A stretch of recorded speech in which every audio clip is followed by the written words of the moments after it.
Interactive experiences at the Walt Disney World theme parks are nothing new. Whether it's the multiple choice ending of Horizons or the many exhibits of Communicore and Innoventions, it's an element that has been part of the parks for decades. Over the years, as technology in the video game industry continued to advance, so too did their presence in the parks. Today, the parks offer everything from mobile games to help pass the time on lines, to interactive quests around the parks, to rides themselves that are digital games. No matter where you look, interactivity is growing at Disney.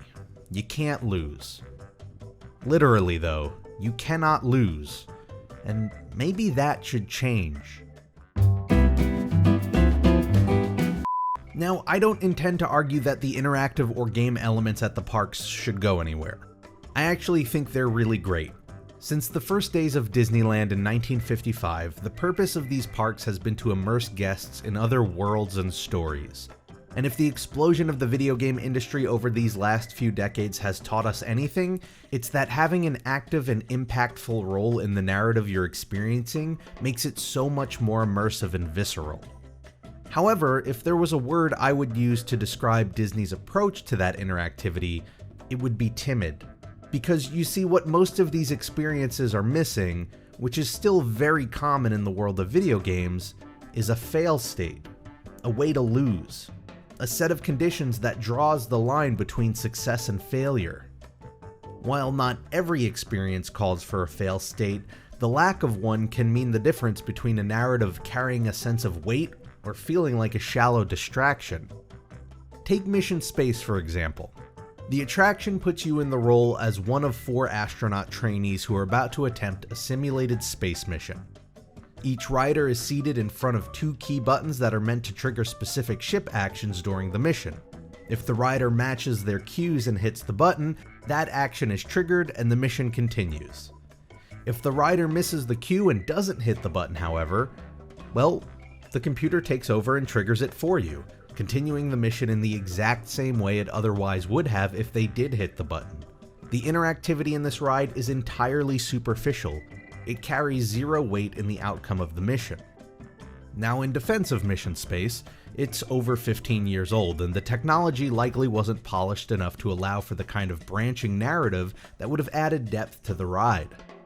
The upcoming Millennium Falcon Smuggler's Run at Galaxy's Edge promises to offer that level of depth, by altering not only the ride experience based on your performance, but also the exit area of the ship. If that attraction lives up to the promise, it will go a long way in proving that Disney is dedicated to adding weight to interactivity. And in fairness, neither experience is pitched as a game. They're not sold to us as something to win or lose.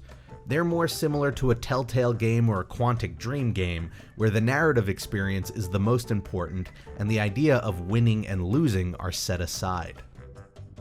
Then there are attractions like Buzz Lightyear's Space Ranger Spin and Toy Story Midway Mania. Those are competitive games, so in a sense they do have a fail state. It's just dependent on how well or poorly the other players do. If you get less points than the player next to you, then you've lost. However, even this is something that Disney tries to mitigate by setting up a rank system. So even if you lose to an opponent, you still achieve the rank your score falls under. But beyond that, there are experiences that aren't attractions that are sold as game-like, and that is where I'd love to see Disney step it up. Agent P's World Showcase Adventure, Sorcerers of the Magic Kingdom, and A Pirate's Adventure, Treasures of the Seven Seas are all described in one way or another like a game. Agent P challenges you to test your skills by solving puzzles using clues. A Pirate's Adventure describes its experience as missions that need to be completed, and Sorcerers is by far the most game-like, giving you actual cards to use as spells against combatants, all in a larger plot to foil the main boss Hades. These are all setups that are perfectly primed to be more traditional games, yet unlike a traditional game, it's impossible to actually lose in any of them. So here's what I'd like to see Disney do.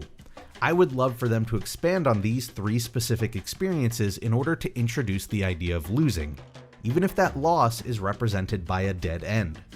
Take a concept like Agent P, which is a fantastic basis for an interactive game, and introduce real puzzles into it. Don't spoon-feed the guests the answer. Give them the clues they need and let them work out the solutions on their own. As it exists now, the game mostly consists of triggering real-life events at the location you're in and asking you to simply input the number or word that they give you. Similarly, the practical effects of a pirate's adventure are brilliant and absolutely wasted on the shallow interaction of just going from point to point and starting the scene. The mission consists purely of waiting to see a logo pop up at the end of every scene and then going to the next location that dons that logo. Imagine how much more satisfying completing those treasure hunts would be if every location instead gave you a real riddle, with the elements of the scene offering the clues that need to be pieced together to figure out the next location. Now, Sorcerers of the Magic Kingdom is without a doubt the most complex of the three. While the easy mode is mind-numbingly easy, the medium and hard modes offer more depth to the gameplay that forces the player to think and strategize. However, even then, the biggest risk a player faces is losing a one-off combat encounter and being forced to try it again at another portal until they win. I'd love to see Disney introduce one more mode, Hardcore Mode.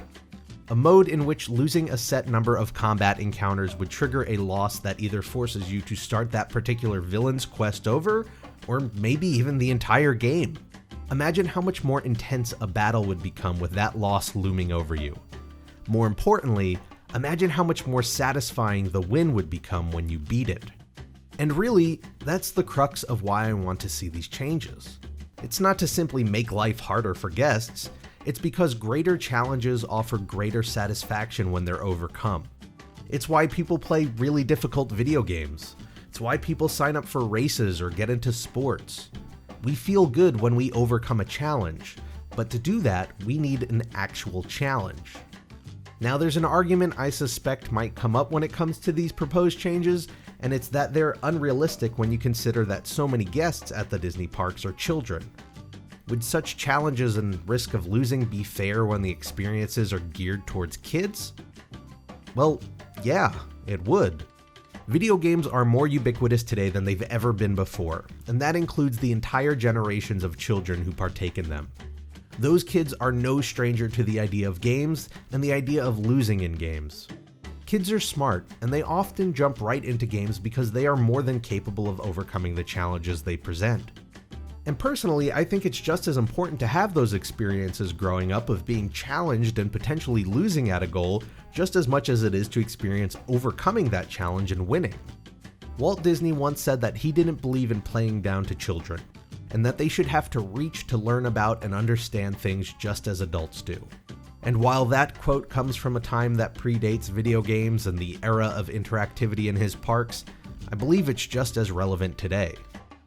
Anybody who has played video games over the last half century can probably recall a time that they were especially challenged. A super difficult boss battle, a puzzle that really stumped them, that seemingly unreachable platform. Likewise, they can probably recall that elation that came with beating that boss and solving that puzzle or finally reaching that platform. It's an amazing feeling, and one I hope we see more of at the Disney parks.